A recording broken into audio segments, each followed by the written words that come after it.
Hello good morning students. हम कर रहे हैं objective type questions of accounting principle. जो अकाउंटिंग प्रिंसिपल का जो हमारा चैप्टर है उसके ऑब्जेक्टिव टाइप क्वेश्चंस। तो आज हम 20 से देखते हैं, इससे पीछे के हमने कर लिए थे कल। 20 का क्वेश्चन है the concept that a business enterprises will not be sold और liquidation in the near future is known as. कि ऐसा कौन सा कंसेप्ट है जो कहता है कि नियर फ्यूचर में बिजनेस ना तो बंद होगा ना बेचा जाएगा। तो इसमें क्या होता है, हमने ये एक पढ़ा था गोइंग कंसर्न कंसेप्ट, कि बिजनेस जो है फ्यूचर में इंडेफिनेट टाइम तक चलेगा या लॉन्ग पीरियड तक चलेगा। तो इसमें डी ऑप्शन बिल्कुल सही है, गोइंग कंसर्न कंसेप्ट। तो इसका आंसर आ जाएगा डी, गोइंग कंसर्न कंसेप्ट। क्योंकि बिजनेस एंटिटी में क्या होता है, अलग अलग होते हैं बिजनेस और ओनर्स। मनी मेजरमेंट में वो ट्रांजैक्शन रिकॉर्ड होती हैं जिनको मनी में हम मेजर कर सकते हैं। मैचिंग में क्या होता है, इनकम जो रिवेन्यू है और एक्सपेंसेस हैं वो साथ साथ लिखे जाते हैं एक पर्टिकुलर टाइम पीरियड के, चाहे वो पेड हो या ना हो। फिर 21 में है according to which concept even the proprietor of the business is treated as a creditor of the business. देखो मैंने कहा था कि कैपिटल क्या है, लायबिलिटी, और कैपिटल कौन लगाता है, प्रोप्राइटर, ओनर। तो इस कंसेप्ट में उसी का जिक्र है कि भाई कौन सा ऐसा कंसेप्ट है जिसके अकॉर्डिंग जो प्रोप्राइटर है, मालिक है, स्वामी है, उसको भी बिजनेस का लेनदार माना जाता है। यानी कि बिजनेस अलग है और प्रोप्राइटर अलग है। तो देखें पहला देर का गोइंग कंसर्न नहीं भाई, इसका तो मतलब होता है लंबे टाइम तक बिजनेस चलेगा। फिर है कोस्ट कंसेप्ट, ये भी नहीं है। बिजनेस एंटिटी कंसेप्ट कौन सा, ये सी ऑप्शन इसका बिल्कुल सही है, business entity concept. According to this concept proprietor is a separate and business is separate. 22 है due to which concept qualitative transaction are not recorded in the books. कह रहा है कौन सा ऐसा कंसेप्ट है जिसके कारण गुणात्मक जो सूचनाएं हैं, कुछ और इम्पोर्टेंट सूचनाएं भी होती हैं जिनको हालांकि हम मनी के रूप में नहीं कैलकुलेट कर सकते, वो सूचनाएं हम रिकॉर्ड नहीं करते। तो मनी मेजरमेंट कंसेप्ट ये कहता है कि only those transaction should be recorded in the books of account which can be measured in the terms of money या मॉनेटरी टर्म्स में जो। तो इसका बी उत्तर आ जाएगा आपका, मनी मेजरमेंट कंसेप्ट ये कहता है कि क्वालिटेटिव ट्रांजेक्शन को इग्नोर करें। 23 accrual concept is based on, accrual मतलब क्या था कि क्रेडिट ट्रांजेक्शन भी रिकॉर्ड होंगी, प्रीपेड, आउटस्टैंडिंग, सब तरह की। Accrual concept is based on matching concept, dual aspect, dual aspect दोहरी लेखा प्रणाली, cost concept, historical cost concept है, गोइंग कंसर्न। तो इसका ए ऑप्शन आएगा, एक्रूअल कंसेप्ट को ही मैचिंग कंसेप्ट भी कहा जाता है। तो ए आ जाएगा, मैचिंग कंसेप्ट या एक्रूअल कंसेप्ट। कोस्ट प्राइस और रियलाइजेबल वैल्यू यानी कि लागत मूल्य या वसूली मूल्य, विच एवर इज लेस, ये किसके लिए यूज होता है, स्टॉक के लिए। वो भी कौन से स्टॉक के लिए, क्लोजिंग स्टॉक के लिए, ठीक है ना। क्लोजिंग स्टॉक का जब हम वैल्यूएशन करते हैं तो एक लाइन आती है कोस्ट प्राइस और realisable value whichever is less, उस पर उसको रिकॉर्ड करेंगे जो भी कम होगा। तो इसका बी आ जाएगा, 24 का आपका बी, 24 का क्लोजिंग स्टॉक। फिर है 25 का according to which of the following is a business is considered to run for indefinite period. देखो इनडेफिनेट पीरियड आ गया तो इसका क्या मतलब है, गोइंग कंसर्न कंसेप्ट, डी उत्तर आ जाएगा, बिल्कुल इजी सा है ये। फिर है due to which of the following window dressing is prohibited. कह रहा है किस प्रिंसिपल के अकॉर्डिंग, किस कंसेप्ट के अकॉर्डिंग विंडो ड्रेसिंग जो है वो निषेध है, प्रोहिबिटेड है। विंडो ड्रेसिंग होता है ऊपरी दिखावा, मैनिपुलेट करना अकाउंट्स को। तो पहला दे रखा है इसके अंदर कन्वेंशन ऑफ कंसिस्टेंसी, एक जैसा दिखाना, कंसिस्टेंसी में एक जैसे रूल रेगुलेशंस प्रिंसिपल्स रहेंगे। अकाउंटिंग पीरियड नहीं भाई, इसका भी कोई मतलब नहीं है।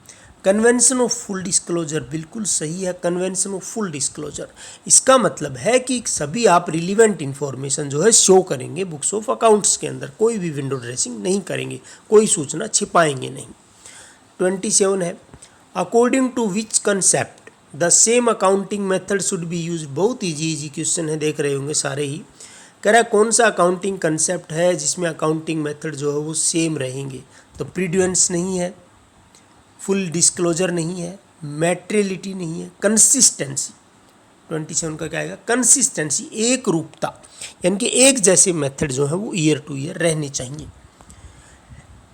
28 एवरीथिंग ऑफ ए फर्म ओज, हर वो चीज़ जो फर्म के पास है, is also known as out to somebody, वो किसी को देना भी है उतना, यानी कि जो हमारे पास आज है वो किसी को देना भी है।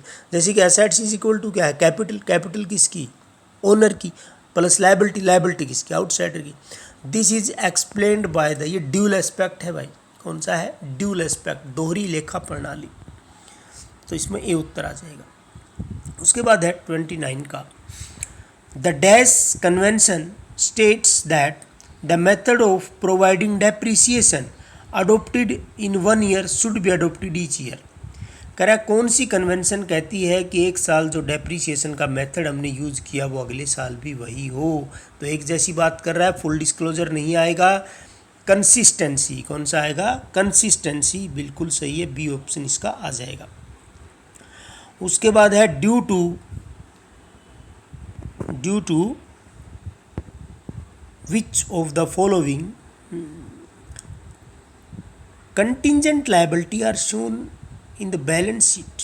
कह रहा कंटिंजेंट लायबिलिटीज को भी दिखाया जाता है, ड्यूल एस्पेक्ट तो नहीं आएगा, ये फुल डिस्क्लोजर आ जाएगा, फुल डिस्क्लोजर इसके अंदर आ जाएगा। ऊपर वाले में कंसिस्टेंसी था, इसमें क्या आ जाएगा, फुल डिस्क्लोजर, कि भाई आपको सारी चीज़ें लिखनी है। आज लायबिलिटी नहीं हो सकता फ्यूचर में लायबिलिटी हो, उसको भी आप शो करेंगे नीचे फुट नोट के रूप में। ये बैलेंस शीट में नहीं दिखाया जाता, इसको नीचे नोट्स के रूप में दिखाया जाता है, ध्यान रखना, ठीक है ना। जो भी कंटिंजेंट लायबिलिटीज़ है उनको नीचे फुट नोट में दिखाया जाता है, बैलेंस शीट के अंदर नहीं आती है, बैलेंस शीट में एक्चुअल लायबिलिटी आती है। The cost of a small calculator, एक छोटा कैलकुलेटर है, is accounted for an expense and not shown an assets in financial statement. कह रहा है कैलकुलेटर है, तो हालांकि चलता काफ़ी है, कह रहा है उसकी हम एक एक्सपेंस के रूप में दिखाते हैं, उसकी कॉस्ट को एक एसेट्स के रूप में नहीं दिखाते। तो एसेट्स मैंने बताया था कि थोड़ी वैल्यू बड़ी होनी चाहिए, लॉन्ग ड्यूरेशन में यूज़ तो हो ही हो। कह रहा कौन सी business entity due to statement, business entity due to materiality conventions, matching, periodicity, convention of full, तो ए आ जाएगा इसमें, मैटेरियलिटी कन्वेंशंस। मैटेरियलिटी क्या होता है कि भाई इसमें बहुत छोटी मोटी चीज़ें कुछ इग्नोर भी कर सकते हैं मैटेरियलिटी में, है ना। तो इसके अंदर आ जाएगा इसका कौन सा ऑप्शन, ए ऑप्शन आ जाएगा।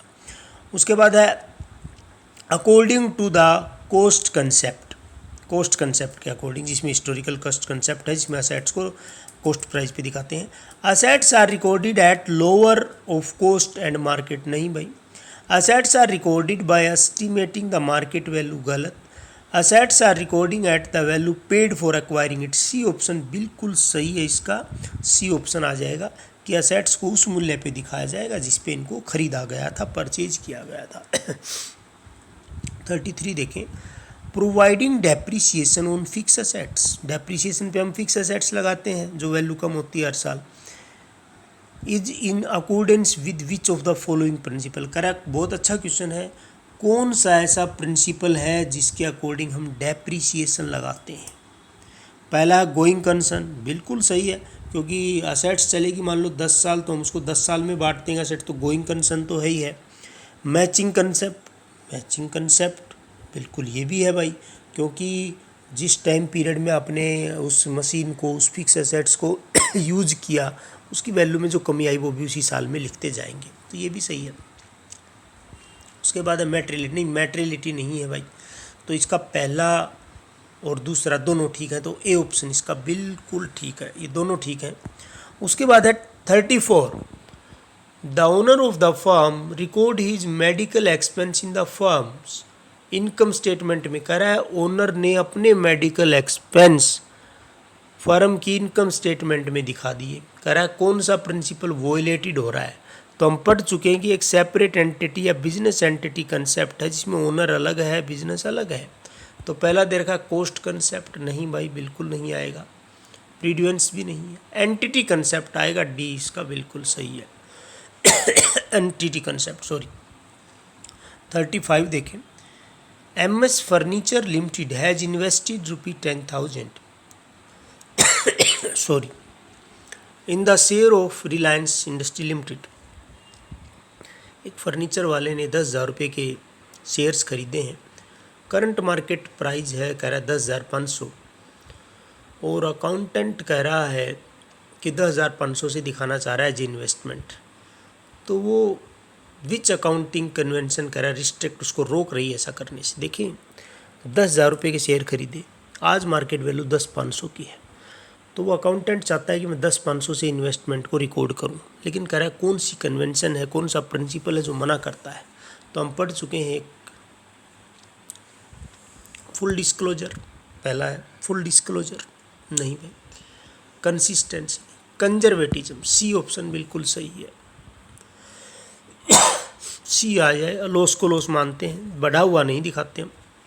Which of these 36 which of these note a fundamental accounting assumption, कह रहा कौन सी तीन थी फंडामेंटल, गोइंग कंसर्न है ना, कंसिस्टेंसी एक्रूअल है, डी आ जाएगा मेटेरियलिटी, ये नहीं होती है फंडामेंटल। उसके बाद 37 का है 37 ओमिशन ऑफ पैसे को छोड़ देना, कि भाई जैसे 50 रुपये 50 पैसे ऐसे होता है ना, शोविंग ए राउंड फिगर में जब रिजल्ट दिखाते हैं तो किसके ऊपर बेस है कह रहा है, तो मेटेरियलिटी होता है सी, कि इसमें जो है इम्पोर्टेंट जो सूचनाएं हैं वो दिखाई जाए, 50 पैसे से कोई फ़र्क नहीं पड़ेगा। Income is measured on the basis of, matching concept पे होता है, इसी में इनकम और एक्सपेंस रिवेन्यू दोनों दिखाते हैं एक टाइम पीरियड के। तो 38 का ए आ जाएगा आपका उत्तर, बिल्कुल सही है। Okay, thanks, have a nice day.